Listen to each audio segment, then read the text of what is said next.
washed rice, I like to agitate it a little bit, kind of get some of those extra starches off of it. And you can cook the rice the night before if you want. If you cook rice often, I like to always just cook a little bit of extra rice because day-old rice or cold rice is always best for fried rice.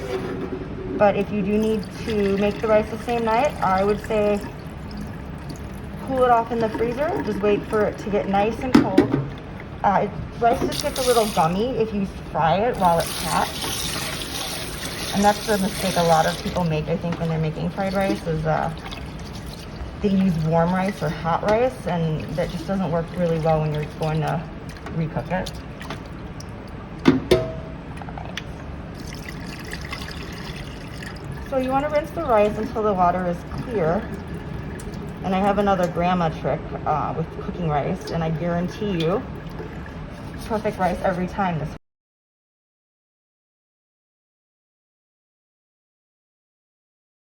So we've got our rice on high.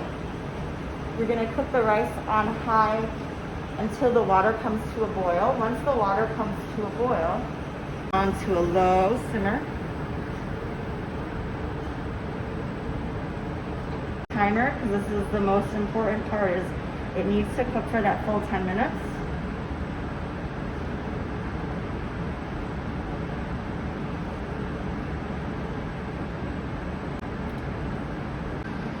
And our timer has gone off for our rice. So we're going to turn the heat off now.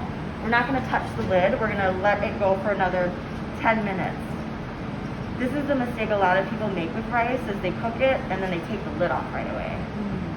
The rice still needs to steam all the way through because rice is hard all the way through the inside. The extra steam is going to allow the rice to get fluffy. Rice.